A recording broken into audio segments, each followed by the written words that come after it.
자, 오늘은 사순절을 맞아서 예수님의 부활까지의 그 여정의 말씀을 나누고자 합니다. 자, 따라서 해봅시다. 낮아지셔서 미랄로 죽으신 예수님. 왜 이렇게 미랄 그림을 배경으로 한지 아시겠죠? 자, 사순절 절기가 이렇게 왔습니다. 사순절 절기는 우리 이제 중고등부 학생들이니까 상식적으로 사순절 절기는 어떤 절기다 정도는 알아두시면 좋을 것 같습니다. 사순절 절기가 무슨 절기예요?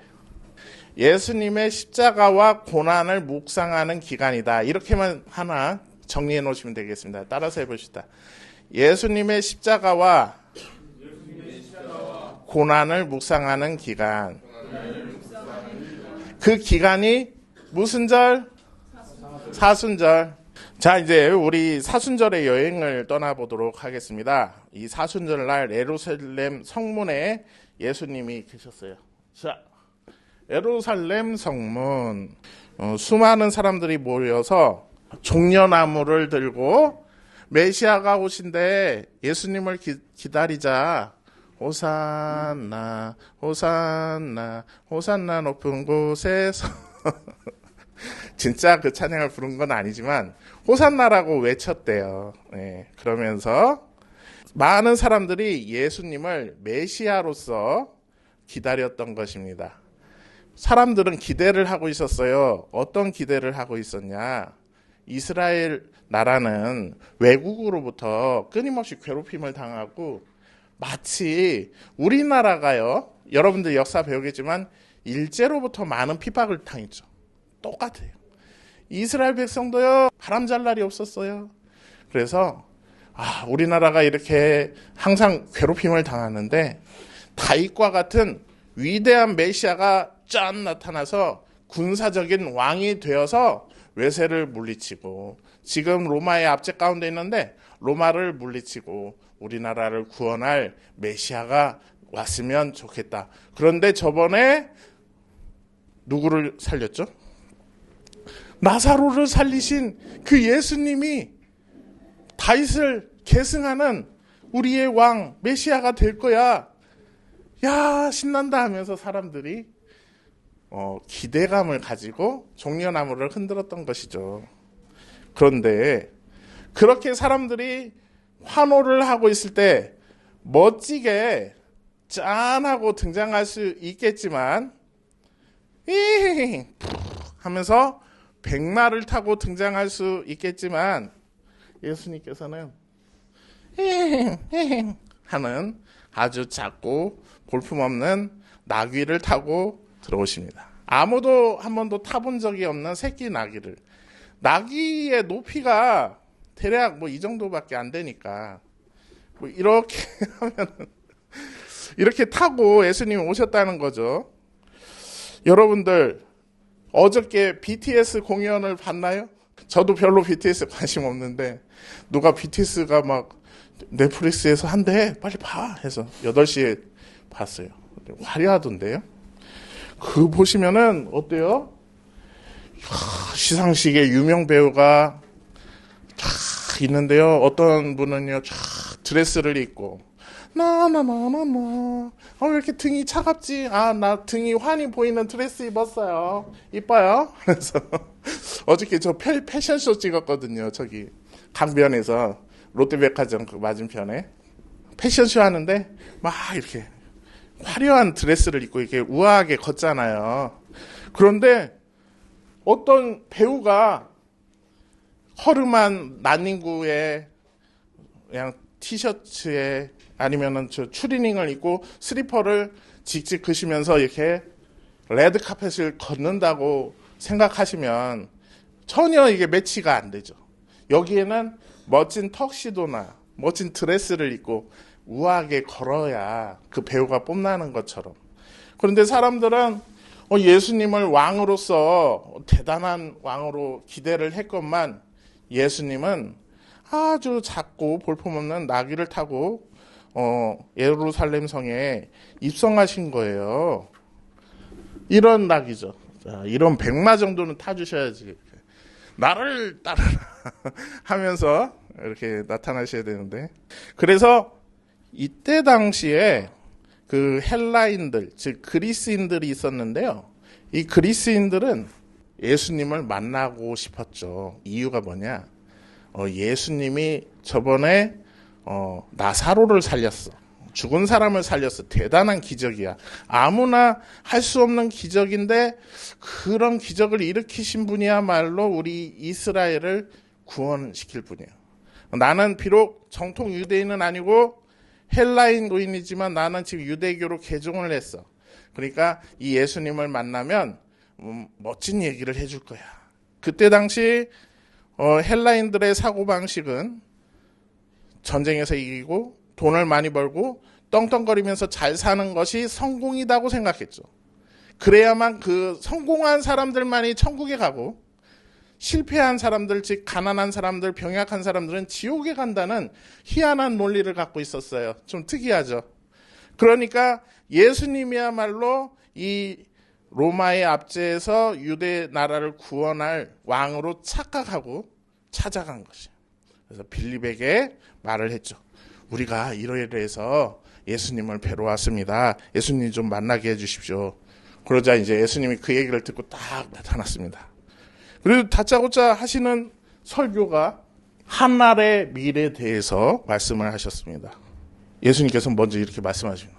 인자가 영광을 받아야 할 때가 왔노라 하자 제자들이, 와, 이제 예수님께서 왕으로 등극하시는 거야? 그럼 나는 좌의정, 너는 우의정, 그리고 너는 국회의원, 너는 국무총리, 우리 한 자리씩 주시겠지. 아싸, 너희 로마 이제 맛 좀 봐라.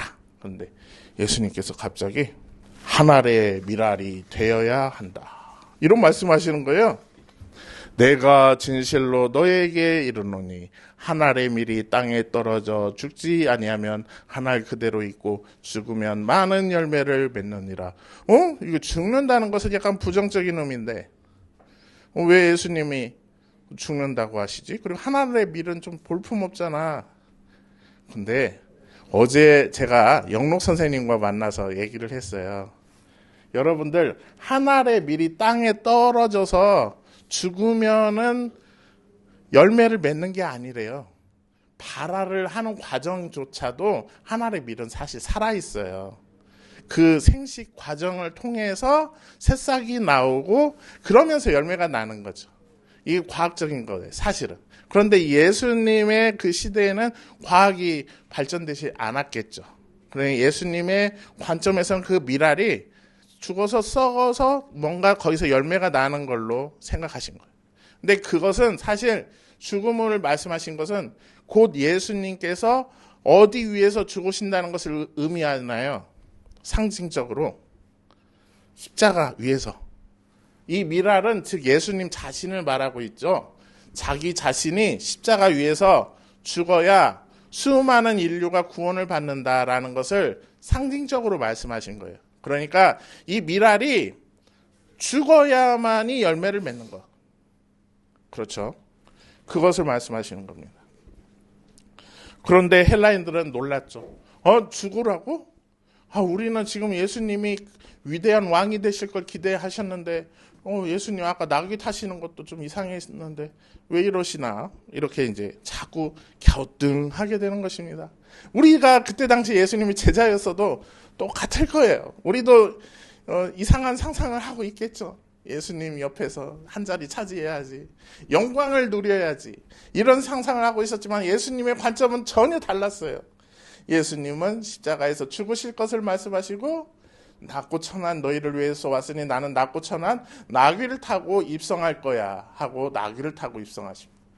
우리 남자친구들이 좋아하는 멋진 슈퍼카, 스포츠카, 이런 포르쉐 람보르기니를 타고 오신 것이 아니고요.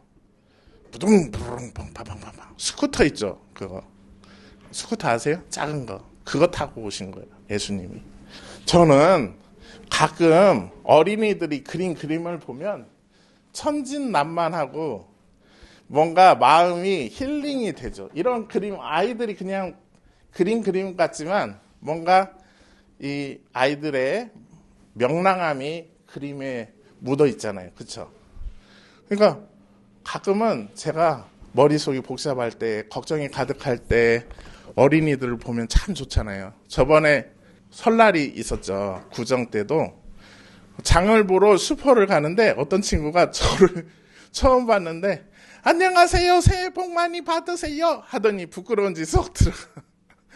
그런 천진난만함이 우리 어른들에게 웃음을 주죠. 그런데 하나님께서 제 마음속에 너는 그렇게 어린이들한테 위로를 받는데 그 어린 친구들이 180여 명이 죽었어. 그 순간 내 가슴 속에 뭔가 고통이 팍 찾아오면서 엄청 슬펐습니다. 바로 초등학생 180여 명 사망, 미군이 오폭 파장 퍼지나. 미국은 미사일을요, 토마호크 미사일을 초등학생들이 공부하고 있는 그 초등학교에 정확하게 떨어뜨려서 180여 명이 죽어버렸어요. 예수님은요, 낮고 천한 이 땅에 오셔서 나귀를 타시면서 내가 낮고 천한 너희들을 사랑한다고 표현하셨죠. 우리 교회에서 제일 낮고 천한 친구들은 누굴까요? 유초동부 G학기 친구들이 아닐까요? 우리의 도움이 필요하고 우리의 사랑이 필요하고 우리의 보호가 필요한 친구들은 예수님은 그런 친구들을 너무나 사랑하시고 그런 낮고 천한 친구들을 위해서 예수님 오신 건데, 기독교 국가라는 미국이 이런 일을 벌였고요. 이 일이 있은 후 트럼프 대통령에게 수많은 목사님들이 가서 안수 기도를 해줬대요. 전쟁을 잘하게 해주세요. 막 이런 기도를 하는데, 그 어떤 목사님도 우리의 실수로 인해서 많이 죽어간 어린 생명들을 돌봐 주시옵소서, 그 영혼들을 보살펴 주시옵소서라는 기도를 한 목사님은 단 한 명도 없다. 지금도 미국은 자신들의 실수라고는 하지만 이것을 인정하지 않고 이란이 폭격했다. 자기 나라 어린이들을 자기 국민이 죽이는 나라가 어디 있어? 그렇죠? 기독교 국가라는 미국은 점점 악마화 돼가고 있어요. 전쟁을 일으키고 수많은 사람들을 죽이고 있어요. 이것이야말로 예수님의 정신에 심각하게 위배된 상황입니다. 미국 크리스찬들은 정신 차리고 있어야 돼요. 기도해야 돼요. 더 이상 이런 가슴 아픈 일이 없도록 우리도 기도해야 됩니다. 또 한 가지, 이 땅에 예수님은 미랄로 오셨기 때문에 우리 자신의 죄성을 죽임으로써 우리를 통해서 예수 그리스도의 거룩한 열매가 많이 맺히는 그런 길로 나아갔으면 좋겠습니다.